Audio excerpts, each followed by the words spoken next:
आदाब दोस्तों, मैं हूं एम ए वाजिद। आप देख रहे हैं पैगाम टीवी। पैगाम टीवी के मुनफरिद प्रोग्राम करियर गाइडेंस में आपका इस्तकबाल है। आज हमारे साथ मौजूद हैं मेडिकल काउंसलिंग एक्सपर्ट जनाब अब्दुल रऊफ आरिफ साहब। अस्सलाम वालेकुम जनाब। रऊफ साहब, करियर गाइडेंस हमने तलबा व तालिबात के लिए शुरू किया हुआ प्रोग्राम है जिसमें हम अहम मालूमात पर, खास तौर पर नीट पर बातचीत करते हैं। तो रऊफ साहब, आजकल का मतलब है आज, अब के बच्चे जो मौजूदा हालात में तलबा व तालिबात कट ऑफ को लेकर तजब्जब का शिकार है। तो ये कट ऑफ क्या होता है, पिछले साल क्या था, इस साल क्या है, इसको लेकर काफी अफरा तफरी मची हुई है।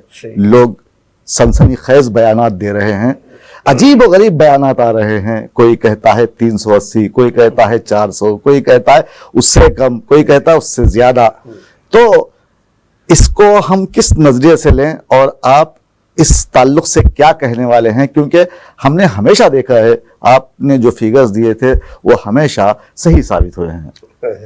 तो खैर, अब की बार हो या ना हो ये तो खैर आने वाला वक्त बताएगा, लेकिन हमारे मुशाहिदे में ये बात जरूर आई है कि आपने जो भी नंबर्स आपने दिए हैं वो नंबर्स ठीक ढंग से सही उतरे हैं। तो आप तलबा व तालिबात को बताइए कि अब जो नीट का इम्तिहान हो चुका है तो वो लोग किस तरह की उम्मीद बांधें और क्या उम्मीद रख कर आगे बढ़ें। सबसे पहले तो नाज़रीन की खिदमत में अब्दुल रऊफ आरिफ का आदाब। वाजिद साहब, दरअसल हर साल होता यूं था कि नीट का जो एग्ज़ाम होता था जी, तकरीबन जो है ना सभी स्टेट के बच्चों को जो है ना एक सा उसको जवाब देने का मौका मिल जाता था। लेकिन इस साल जो है ना एक अजीब सी यानी अफरा तफरी मची हुई है। पर्टिकुलरली तेलंगाना के जो स्टूडेंट्स हैं जी, यहाँ पर बड़ा जो है ना खलफिशार पैदा है जी। उसकी वजह ये है कि एक बहुत ही नामवर जो एजुकेशन या कोचिंग सेंटर या कोचिंग ऑर्गेनाइजेशन जिसको कहते हैं, वहाँ पर बहुत सारे बच्चे जो है ना कोचिंग लिए हैं।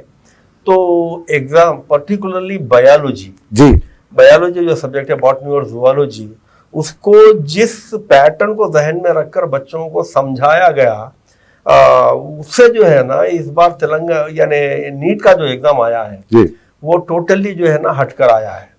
नीट का जो एग्जाम बेस्ड था वो टोटली 100% एनसीईआरटी पे बेस्ड था जी।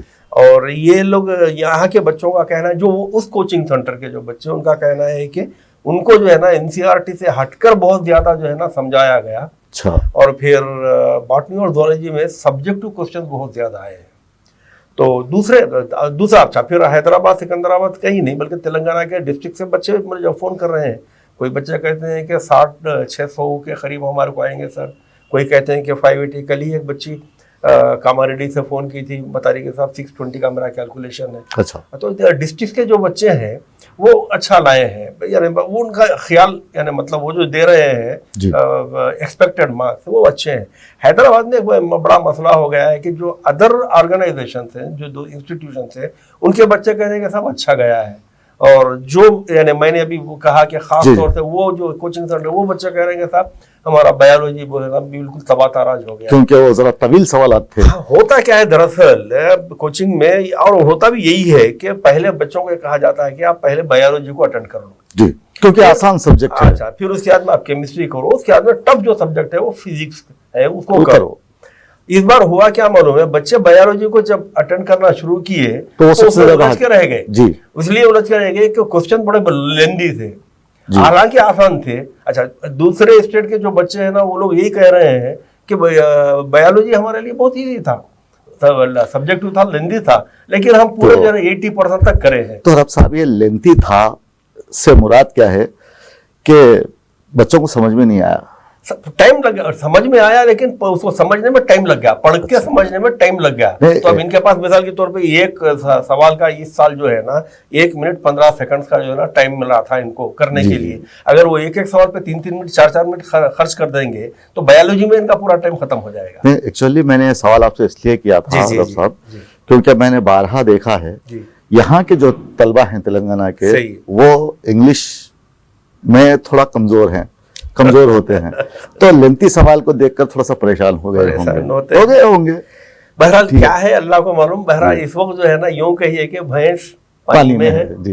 अब हम जो कुछ भी कह रहे हैं वो सींगों पर कह रहे हैं, खयास आ रही है और लोग जो कह रहे हैं वो भी खयास आ रही है। तो इतना जरूर है कि लोग जो कह रहे हैं कि 400 मार्क्स जाएगा 380, इतना नीचे तो कभी नहीं जाता है इसको, ये गलत है। लास्ट ईयर के जो कट ऑफ्स हैं उससे हो सकता है, और हमेशा मैं ये बताता हूँ कि 5 या 10 ऊपर 5 या 10 नीचे हमेशा लास्ट ईयर का जो कट ऑफ जाता है। तो सबसे पहले जो है ना उधर हम आने से पहले जो है कई बच्चे और उनके वालिदैन का यानी वो है इसरार है कि साहब आप लास्ट ईयर का कट ऑफ हमको बताइए, MBBS का तो आप बताइए ना, बताइए। तो मैं 2-3 रात से बैठ के जो है ना वर्कआउट किया हूँ लास्ट ईयर के जो कट ऑफ्स हैं। तो वो ये है कि जैसे तलबा और तालिबात से कहना चाहूंगा कि आप लोग इस बात को गौर से सुनिए क्योंकि लास्ट ईयर के कट ऑफ रब साहब बता रहे हैं आपको। बताइए जनाब।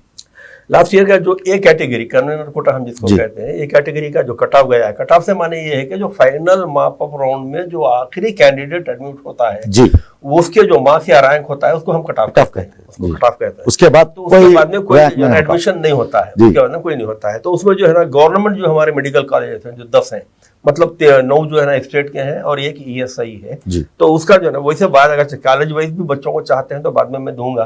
कॉलेज वाइज भी वर्कआउट किया हुआ है हमारे पास, लेकिन अब टाइम बहुत ज्यादा लग जाएगा उसके लिए। तो लेकिन हम कट ऑफ को पकड़ कर चलते हैं। तो ये कैटेगरी जो कन्वेनर कोटा का कट ऑफ है वो गवर्नमेंट मेडिकल कॉलेज का है 510 मार्क्स। अच्छा। और इसके जो रैंक है जो जिस कैंडिडेट को एडमिशन मिला है वो है, ये ओपन की बात कर रहा हूँ, ओपन की बात, ओपन और BC दोनों बताऊंगा मैं। तो ये ओपन में जो है ना रैंक है इस बच्चे का 510 मार्क्स जिस कैंडिडेट का है उसका रैंक है 76,032 यानी 76,032 जो रैंक आया है उस 510 मार्क्स के मार्क्स है। और कैंडिडेट का नाम है जी चरिता और ये है नलगुंडा गवर्नमेंट मेडिकल कॉलेज में इसको एडमिशन मिला है ओपन के तहत। बहुत अच्छी ओपन के तहत। और इसी कॉलेज में नलगुंडा गवर्नमेंट मेडिकल कॉलेज में ही BCE का भी कट ऑफ गया है, आखिरी कैंडिडेट वहीं पर एडमिट हुआ है। उसके मार्क्स है 480 और उसका रैंक है 102,441 मतलब 1,02,441 1,02,441 मार्क्स है 480। लड़की का नाम है शीरीन बेगम। अच्छा। और ये गवर्नमेंट मेडिकल कॉलेज नलगुंडा का जी, ये गवर्नमेंट का कट ऑफ हो गया। आप ए कैटेगरी का और कोटा की बात कर रहा हूँ, मैनेजमेंट में नहीं आया जी। और फिर BC की बात कर रहे हैं, BC ओपन एंड BC दोनों। फिर उसके बाद जो है नॉन माइनॉरिटी जो कॉलेजेस हैं हमारे पास 3 कॉलेज हैं, गवर्नमेंट मेडिकल कॉलेज है, नॉन माइनॉरिटी मेडिकल कॉलेज है और मुस्लिम माइनॉरिटी मेडिकल कॉलेज जी। तो गवर्नमेंट मेडिकल कॉलेज का तुम्हें बता दिया, ओपन भी बता दिया, ओपन 510 और BC है 480। हाँ। तो और नॉन माइनॉरिटी में जब हम आते हैं तो उसका जो कट ऑफ मार्क्स है वो 480 ओपन में 480 ओपन में जी। वो प्राइवेट कॉलेज है, अब नॉन माइनॉरिटी प्राइवेट कॉलेज है। अब हम गवर्नमेंट छोड़ दिए, प्राइवेट में आ रहे हैं जी। तो इसके जो है ना रैंक है 102,525। अच्छा। कैंडिडेट का रैंक जो है ना 102,525 और कैंडिडेट का नाम है एम हारिका और ये लड़की का एडमिशन हुआ है सुरभि मेडिकल कॉलेज सिद्दीपेट जिसका नहीं, ये नॉन माइनॉरिटी ओपन जी हाँ, सुरभि मेडिकल कॉलेज सिद्दीपेट। और जब हम BC की तरफ जाते हैं नॉन माइनॉरिटी की तो वो उसमें जो मार्क्स गए 452 जी और उसका रैंक है 131,033 जी 1,31,033 मतलब 1,31,033 और ये मार्क्स है 452 और कैंडिडेट का नाम है शेख सोनी। अच्छा। और ये गालिबन मैं समझता हूँ इसे रायलसीमा वगैरह में ऐसे नाम रखते हैं लोग, आंध्र और रायलसीमा में। तो ये सुरभि मेडिकल कॉलेज सिद्दीपेट ये भी वहीं का है। लास्ट कट ऑफ जो है ना ओपन का भी सुरभि मेडिकल कॉलेज में ही है, BCE का भी सुरभि मेडिकल कॉलेज में ही है। अब जब हम मुस्लिम माइनॉरिटी कॉलेज की तरफ आते हैं हमारे पास जो 4 मुस्लिम माइनॉरिटी कॉलेजेस है उसमें जो है ना लास्ट जो ओपन में गया है, मतलब हमारे पास जो बीसी होता नहीं है ना जी, वो उसमें जो है ना एक ही होता है हमारे पास, मुस्लिम होना काफी, बस सही बात जी। तो वो उसका है जो ना 447 मार्क्स, 447, और उसका रैंक है कैंडिडेट का 1,36,239 जी। और कैंडिडेट का नाम है अमीना बेगम, और ये लास्ट एडमिशन हुआ है आयन मेडिकल कॉलेज में जी। तो 447 पे 447, 447। तो अब हमारे को ये मालूम हो गया है कि एमबीबीएस में बीसी, मुस्लिम कैंडिडेट की बात कर रहा हूँ मैं, बीसी 447 पे बीसी का जो कट ऑफ गया है वो 452 गया है, और मुस्लिम माइनॉरिटी कॉलेज में जो गया है 447 गया है जी। सबसे आखिरी जी ये है 447 आयन मेडिकल कॉलेज का सबसे लास्ट है। तो ये हो गया है एमबीबीएस का। अब हम बीडीएस में आते हैं जी। बीडीएस में आते हैं तो हमारे पास 2 किस्म के कॉलेज है, एक गवर्नमेंट और एक कॉलेज है, मेडिकल डेंटल कॉलेज है, और बाकी के जो 13 प्राइवेट कॉलेज है, जिसमें एक आर्मी डेंटल कॉलेज है और 12 जो है ना प्राइवेट डेंटल कॉलेजेस है। तो इसका जो लास्ट कट ऑफ गया है गवर्नमेंट का जो गया है वो है 119686, 1,19,686, ओपन में 463 मार्क्स। अच्छा, 463 मार्क्स। और इसका जो है ना कैंडिडेट का नाम है टी साई शरण गुप्ता। अच्छा। और एक गवर्नमेंट डेंटल कॉलेज उस्मानिया में OU के तहत इसको एडमिशन मिला है। OU हमारे पास गवर्नमेंट डेंटल कॉलेज में 3 यानी यूनिवर्सिटीज का रिजर्वेशन है, OU, AU एंड SVU। लेकिन होता क्या है मालूम है, अब जैसे इस साल बीडीएस में जो है ना आंध्रा के और श्री वेंकटेश्वरा के सिर्फ 2 ही बच्चों को एडमिशन मिला, क्योंकि वो लोग अप्लाई नहीं किए, मेरिट में नहीं आए, तो वो सारे सीट जो है ना उस्मानिया के बच्चों को ही दे दिए गए। अच्छा। वो सारे सीट्स। तो अब इसमें जो बीसी जो दिया गया है बीसी का वो है 447 मार्क्स। ये भी जो है ना इक्वल टू बीबीएस ही गया है, ये क्यों ये भी मुस्लिम कैंडिडेट है, लेकिन रैंक के एतबार से जो लास्ट कट ऑफ गया उसके इमीडिएट बाद का ये कैंडिडेट अच्छा। है। तो ये भी 447 मार्क्स है, 1,36,357 जी। और ये लड़की का नाम है मलिहा अंजिला या उंजिला क्या है, बहरहाल यू से है। तो ये भी जो है ना उस्मानिया डेंटल कॉलेज का OU के तहत एडमिशन है जी। अब हम अगर से आयुष में आते हैं जी, यानी हाँ, आयुष के बारे में भी लोग बहुत ज्यादा पूछते हैं लोग। तो आयुष में जो है ना BUMS जो निजाम है, यही कॉलेज है हमारे पास, और वो ये गवर्नमेंट ही होता है, प्राइवेट नहीं होता है। तो उसमें उसका जो लास्ट कट ऑफ गया है वो 362 ओपन का है। यहाँ पे एक बड़ा अजीब सा वाकया हुआ है, बीसी का जो है ना ज्यादा कट ऑफ गया, 401 गया। अच्छा। और ओपन का जो है ना कम गया है, वो है 362 मार्क्स। तो ओपन में 362 मार्क्स और कैंडिडेट का रैंक है 244,171, 2,44,171। और कैंडिडेट का नाम है एराज फातिमा और निजामिया तिब्बी कॉलेज का एडमिशन है, ओपन में है। और बीसी का जो है ना 401 मार्क्स है। और ऐसा क्यों हुआ है डॉक्टर साहब? वो रिजर्वेशन के बाद में देखिए, रिजर्वेशन का जो कैटेगरी होती है ये पहले ओपन दे देने के बाद में रिजर्वेशन को ये लोग लेते हैं। अच्छा। तो बाद में क्या होता है, बाद वक्त सीट्स जैसे आंध्रा की और श्री वेंकटेश्वरा मैंने बताया ना कि अगेंस्ट है, तो वहां पे अगर ओपन का कैटेगरी के था तो उसमें ओपन को भरेंगे। अच्छा। तो नीचे के बच्चों को लेके भरेंगे। ये पहले फर्स्ट राउंड में जो ना 401 को बीसीए का कट ऑफ कर दिए थे, और फर्स्ट का जो है ना ओपन का कट ऑफ इससे ज्यादा था होगा, लेकिन बाद में जब श्री वेंकटेश्वर और आंध्रा के सीट्स वेकेंट पड़े हुए थे तो उनको इधर ट्रांसफर किया गया। तो जब उसकी वजह से जो है ना ये 362 मार्क्स आए। तो बीसीई का है 401 और रैंक है कैंडिडेट का 190,424। कैंडिडेट का नाम है मुबीन, वही निजामिया तिब्बी कॉलेज का है। उसके बाद जो है ना हम आते हैं आयुर्वेदिक में जो है ना हमारे पास BIMS 2 मेडिकल कॉलेज हैं, दोनों गवर्नमेंट है। एक जो है ना सनत नगर पर है ESI के हॉस्पिटल के अपोजिट में, और दूसरी जो है ना अनंत लक्ष्मी गवर्नमेंट आयुर्वेदिक कॉलेज वारंगल में है जी। तो लास्ट कट ऑफ जो है ना वारंगल का गया है, वो है ओपन का जो है ना 376 मार्क्स और कैंडिडेट का रैंक है 2,23,938 और कैंडिडेट का नाम है के योगिता और ये Anant Lakshmi government medical college Warangal का एक कट ऑफ है।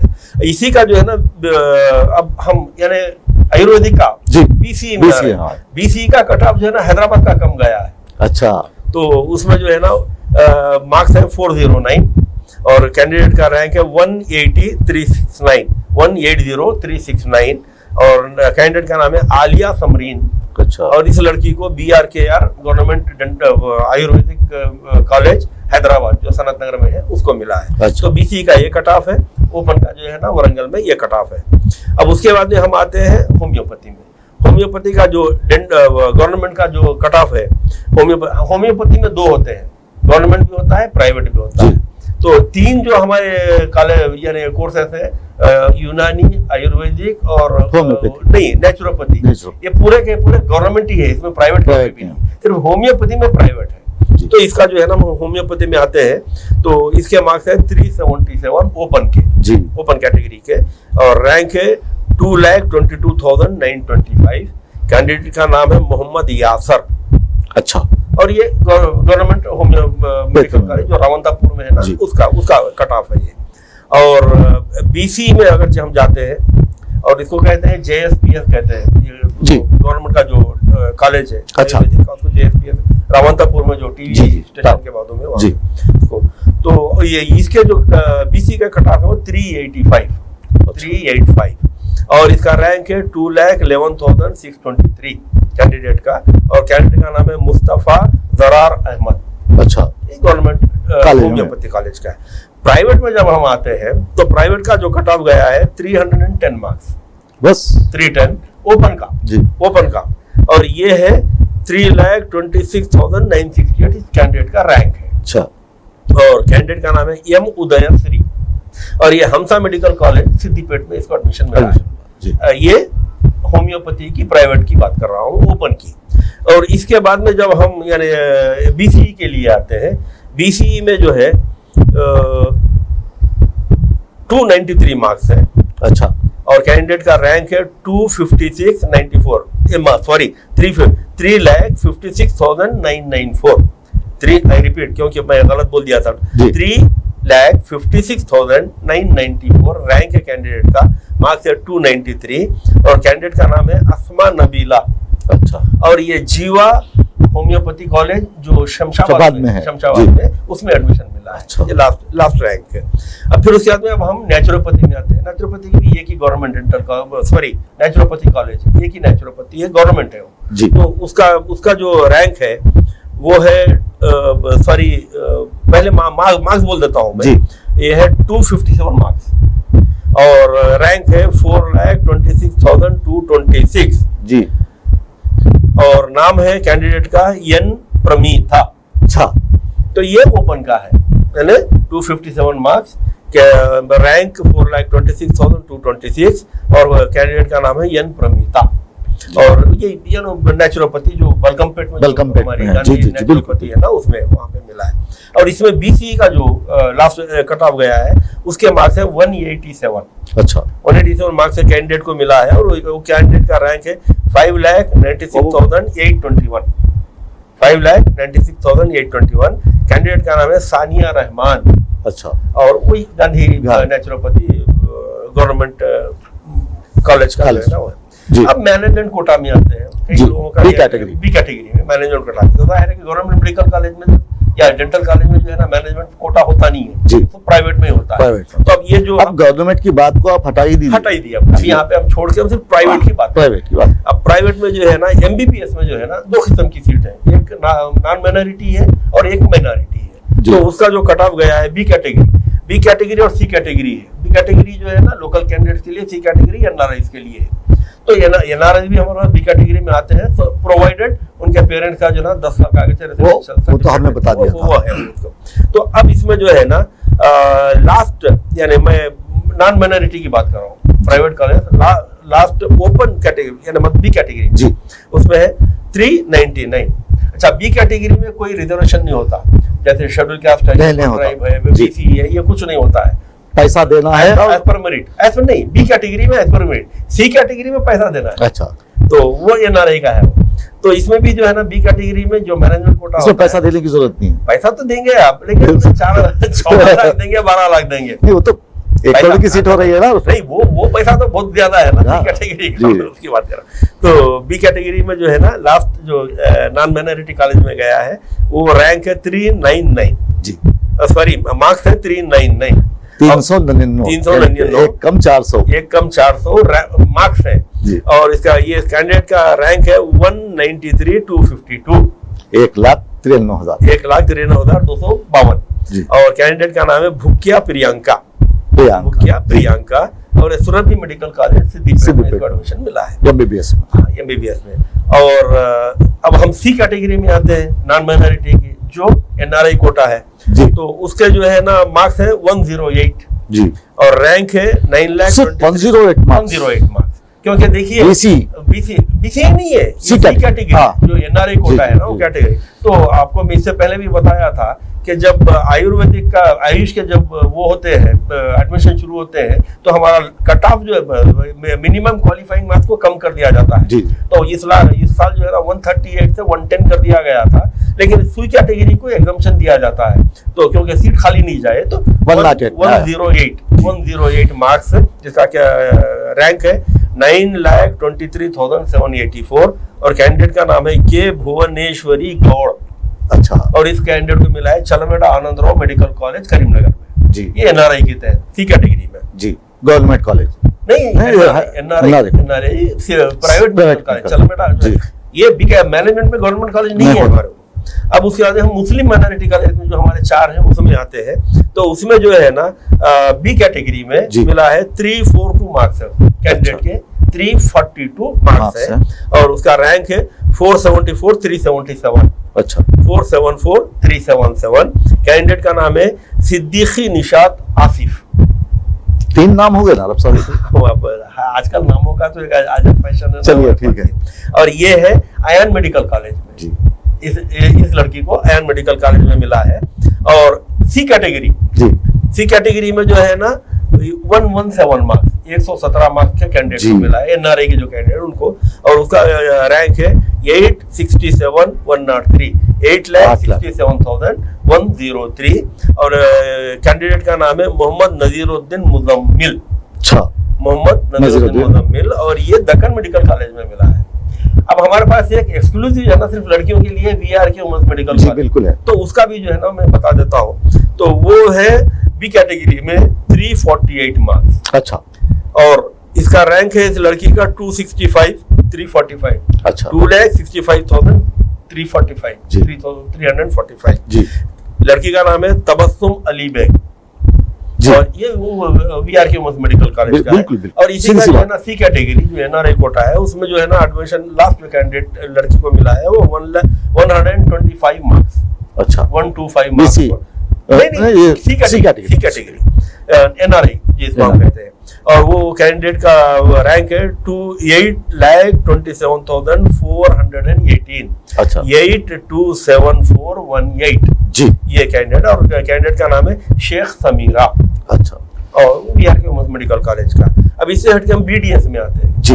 बीडीएस में जो है ना नॉन माइनॉरिटी नहीं है सिर्फ हमारे पास सिर्फ नॉन माइनॉरिटी कॉलेज। तो इसमें जो है ना बी कैटेगरी में 2 कॉलेजेस में एक ही मार्क के बच्चों को एडमिशन मिला है। अच्छा। और वो है मार्क 109 लास्ट कट ऑफ 109।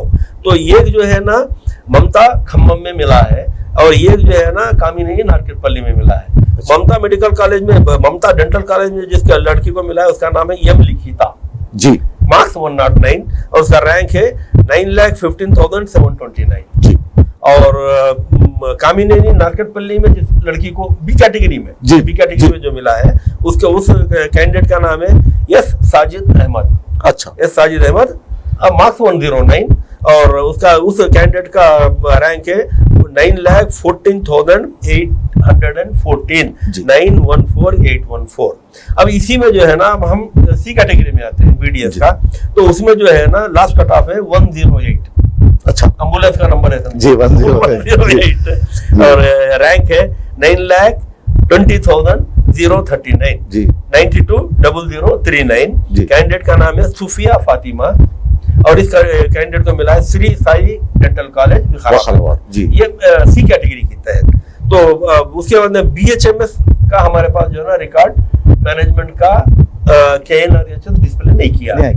हालांकि बीएचएस में भी प्राइवेट मैनेजमेंट कोटा होता है, नोटिफिकेशन दिए थे लेकिन एडमिशन के बाद से वो लोग अभी तक डिस्प्ले नहीं किए बीएचएमएस के। जी साहब, ये हो गया। ये इन मार्क्स को जहन में रख के हाँ, अब आप वर्कआउट कर सकते हैं कि भाई हमारे जो मार्क्स आएंगे जी उसमें ये मार्क्स कहाँ तक के एडजस्ट होंगे। तो रब साहब मैं आपसे एक सवाल ये करूंगा कि आपने इतना सारा वर्कआउट किया है, तो आप अपने तासुरात बयान कीजिए कि इस साल जो फिगर बैठेगा वो क्या बैठेगा। पर्टिकुलरली एमबीबीएस के बारे में ज्यादा बात होती है, बच्चे उसी के साथ ज्यादा मुतफक्किर होते हैं। तो 447 जो मार्क्स यानी मुस्लिम कैंडिडेट्स का गया है वो, और जो बीसी का 452 गया है। तो इन दो के बीच में अगर हम वर्कआउट करते हैं 452 और 447 के बीच में, तो 5 मार्क्स का फर्क है ही, तो हम 452 को पकड़ के चलते हैं फॉर एग्जाम्पल। अब जो आने वाला है रिजल्ट हमारा एक अंदाजा देखिए, मुस्लिम कैंडिडेट का सबसे बड़ा मसला ये है कि हमारे बच्चे टॉप रैंकर्स में नहीं जाते। सही है। हमारे बच्चे वही लेवल में खेलते हैं जो दक्कन और वीआरके के बीच में चलते रहता है। तो इसमें होता क्या मालूम है, हमारे बच्चे एक मार्क पे 17-17, 18-18, 20-20 बच्चों का बैच बनता है। तो रब साहब एक क्लस्टर बोलते हैं उसको, क्लस्टर बन जाता है। तो इस एतबार से कट ऑफ कैसा जाए, अब जैसे 447 लास्ट ईयर का कट ऑफ है, उसमें 447 फिर बीडीएस की बच्ची ले ली, बीडीएस वाली बच्ची 447 एक एमबीबीएस में मिला, क्योंकि रैंक की बेसिस पे। तो 15-16 थे होंगे, तो उसमें से चौथी पांचवी नंबर बच गए थे होंगे, तो इन्हों जो है ना बीडीएस में चले गए। तो ऐसे क्लस्टर में जाके जो है ना हमारे बच्चे अटक जाते हैं। जी, तो रब साहब हमारे उन बच्चों का बताइए जो गैर मुस्लिम है। गैर मुस्लिम के जो है ना क्या कट ऑफ जो यानी नॉन माइनॉरिटी का गया 480 है। तो 480 को अगर आप पकड़ के चलेंगे आगे 490 होगा शायद, 492 पकड़ के चलिए, 10-15 नंबर, या हो सकता है 460 भी हो जाए। बात देखिए, अभी भैंस पानी में है, अभी वही तो चल रही है बात। आपका जो निशान है वो बताइए हमें। मैं अभी कब बता सकता हूँ कि अगर मुझे ऑल इंडिया की जो लिस्ट आ जाएगी, रैंक आ जाएगा, नहीं आया ना अभी, तो की नहीं आई है। तो रब साहब आज हमने बात की कट ऑफ पर, और बहुत सारी मालूमात हमें आपने हम पहुंचाई तलबा और तालिबात को कि किस तरह के रैंक्स किस तरह आए हैं पिछले साल, और इस साल जो होगा आपने बताया 10-15 मार्क्स आगे पीछे होंगे। एक बार रैंक आ गया तो हम अंदाजा लगा सकते हैं कि भाई कौन से मार्क्स को कौन सा रैंक लास्ट ईयर था, इस साल कौन से मार्क्स पे कौन सा रैंक इस साल बनेगा। तो वो जो डिफरेंस आता है उसमें 5-10 मार्क्स का इधर उधर करके हम वर्कआउट करते हैं। चलिए रब साहब, आपको तलबा और तालिबात ने देखा है, आपसे मैं इल्तिजा करता हूँ कि आप अपने जो आपको फोन करते हैं तलबा और तालिबात, उनसे कहिए हमारे चैनल को सब्सक्राइब करें। आप बोलेंगे तो बच्चे मानेंगे। मैं हर बार रिक्वेस्ट कर रहा हूं जो बच्चे मेरे यानी कांटेक्ट में हैं उनसे कि जब पैगाम टीवी आप लोगों के लिए इतना कर रहा है, बेलौस खिदमत कर रहा है, तो आप भी जो है ना पैगाम टीवी के लिए सब्सक्राइब कीजिए, शेयर कीजिए और फॉरवर्ड कीजिए और दूसरे दोस्तों को, क्योंकि इसमें आपका कुछ खर्च होने वाला नहीं है। जी हाँ भाई, अगर आपको कुछ पेमेंट करना है तो मैं नहीं बोलता था, सही बात, फ्री का मामला है। आपके सब्सक्राइब करने से इनका टीआरपी बढ़ेगा, तो जाहिर है कि इनका जो है ना एक मुकाम है बढ़ेगा, और आपके आगे और ज्यादा से ज्यादा ये लोग खिदमत करते रहेंगे। तो मेरी इस गुजारिश के साथ एक बार फिर मैं कैंडिडेट से और उनकी अवलिया से गुजारिश करता हूँ कि आप लोग जो है ना इसको शेयर कीजिए, सब्सक्राइब कीजिए और लाइक कीजिए पैगाम टीवी को, ताकि आगे आप लोगों को बेहतर से बेहतर और ये लोग जो है ना सब्जेक्ट बताते रहे। हमारी हौसला अफजाई होगी। रब साहब आप हमारे स्टूडियो आए और बहुत सी बातें आपने हमें सुनाई, बताई और मालूमात दी, तो उसके लिए बहुत बहुत शुक्रिया। दोस्तों, आप देख रहे थे पैगाम टीवी का मखसूस प्रोग्राम करियर गाइडेंस। मुझे दीजिए इजाजत। आदाब, शब बखैर।